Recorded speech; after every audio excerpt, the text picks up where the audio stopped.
Hello. Today we're covering Customer Lifetime Value, CLV, one of the most important numbers in all of marketing and business analytics.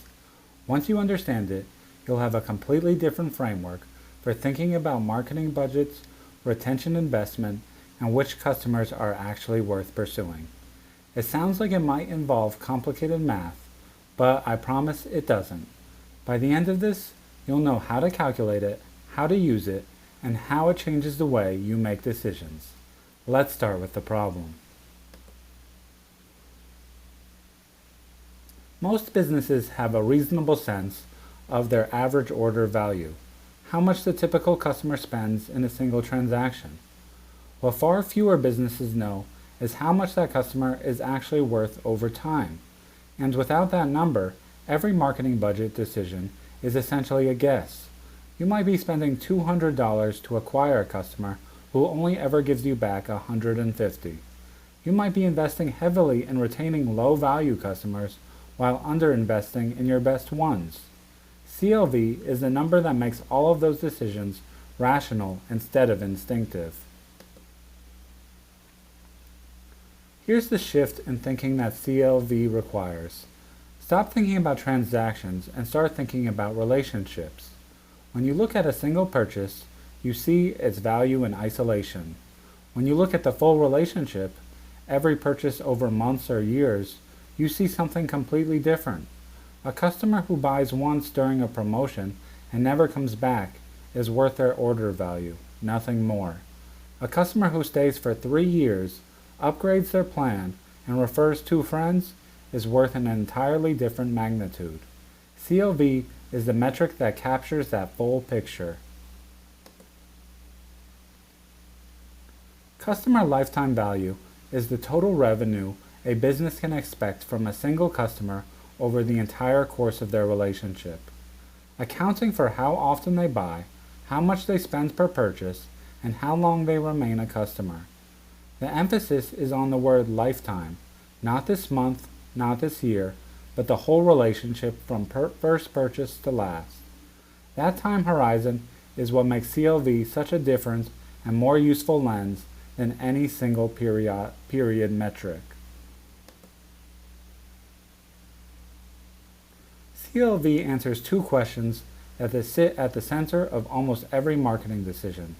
First, how much can we afford to spend to acquire a new customer?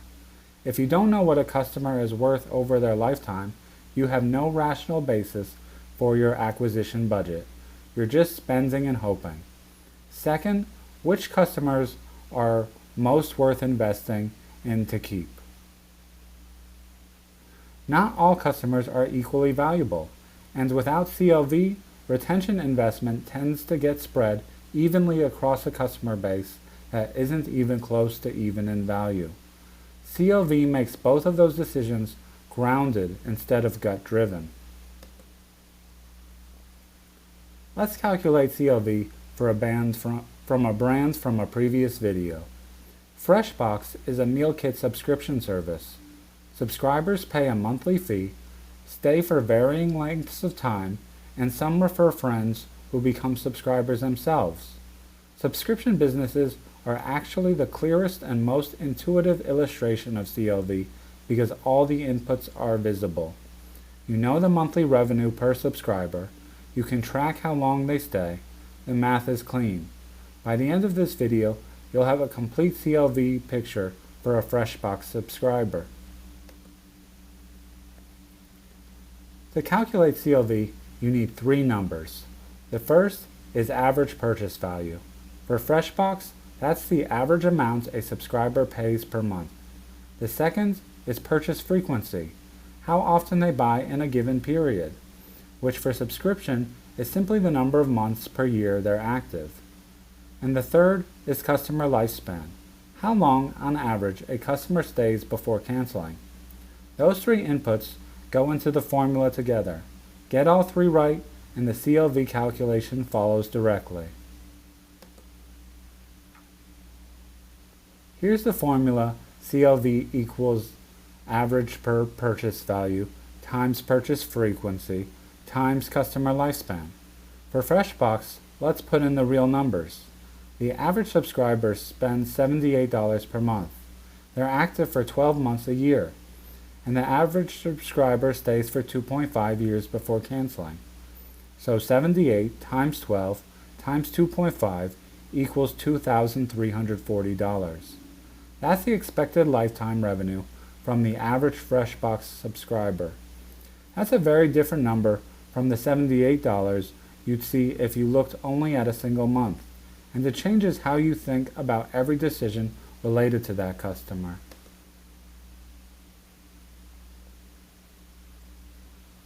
But here's the important next step. Revenue isn't profit. The $2,340 is what comes in, but FreshBox has costs: ingredients, packaging, delivery, customer service. After all of that, FreshBox's gross margin on a subscription is about 35%, meaning 35 cents of every revenue dollar becomes profit. So we take the $2,340 lifetime revenue and multiply by 35%, which gives us $819. That's the lifetime profit the average subscriber generates for FreshBox. And that $819, not the $2,340, is a number that actually drives business decisions because it's what you actually keep. Now we need the other half of the equation, customer acquisition cost, or CAC. CAC is simply the total amount you spend on marketing and sales in a period, divided by the number of new customers you acquired in that same period. For FreshBox, they spend $200,000 on marketing in a month and acquire 800 new subscribers. 200,000 divided by 800 equals a CAC of $250. It costs FreshBox $250 on average to bring in one new subscriber. Now we have both numbers we need: $819 of lifetime profit and $250 to acquire the customer. Let's put them together. The CLV to CAC ratio is the single most important number in sustainable marketing. For FreshBox, $819 CLV divided by $250 CAC gives a ratio of about 3.3 to 1. For every dollar FreshBox spends acquiring a customer, they get back $3.30 in lifetime profit. Here's how to read to that ratio. Below 1 to 1 means you're losing money on every customer you bring in, a business in crisis. Between 1 to 1 and 3 to 1 means you're marginally profitable on acquisition, but growth is expensive and the margin of error is thin. At 3 to 1 or above, you're in a healthy territory. You're getting meaningful value back for every acquisition dollar. FreshBox at 3.3 to 1 is in good shape, but there's room to improve. There are 3 ways to increase CLV, and each one operates differently. The first is increasing average order value, getting each subscriber to spend more per month through upsells, add-ons, or premium plan upgrades. The second is increasing purchase frequency. For a subscription that's already monthly, this might mean reducing skip months or adding complementary purchases. The third, and usually the highest value lever, is increasing customer lifespan, keeping subscribers longer by improving the product, fixing the early churn we saw in cohort analysis, and building habits that make canceling feel like a loss. Each lever has a different cost and a different timeline to impact. Lifespan extension tends to compound the most over time. Here's something that completely changes how you think about your customer base. Not all customers have the same CLV. For FreshBox, the numbers split dramatically by customer type. Power subscribers, people on the premium plan who stay long and refer friends, have a CLV of around $3,500. Average subscribers on the standard plan have a CLV of $819. And short stay subscribers who cancel within 4 months have a CLV of only about $400. Those are 3 fundamentally different business relationships. When you know that, your acquisition strategy should target the customer profile that produces power subscribers, and your retention strategy should invest most heavily in moving average subscribers toward that higher value tier. One more metric worth understanding: the payback period. How long it takes before a customer has generated enough profit to cover what it costs to acquire them. For FreshBox, CAC is $250. Each month, the average subscriber generates about $27 of profit, $78 of revenue times the 35% gross margin. So the payback period is $250 divided by $27, which works out to approximately 9 months.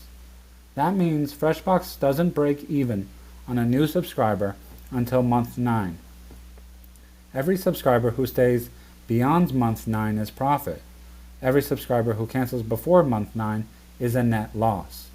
That makes month 8 and 9 retention, the period just around the break-even point, critically important, and it gives the retention team a specific, calculable target. 3 practical applications. First, setting acquisition budgets. Your CLV to CAC ratio tells you how much you can responsibly spend to bring in a new customer, and it gives you a rational basis for increasing or decreasing that spend based on what you're actually getting back. Second, prioritizing retention investment. If power subscribers have 4 times the CLV of short stay subscribers, your retention budget should reflect that reality, not be divided evenly across all customers regardless of their value. And third, guiding product decisions. Any feature, improvement, or communication that extends the average customer lifespan has a direct, calculable business value. That value is what makes the case for investing in it. Let's be balanced. The strengths of CLV are significant.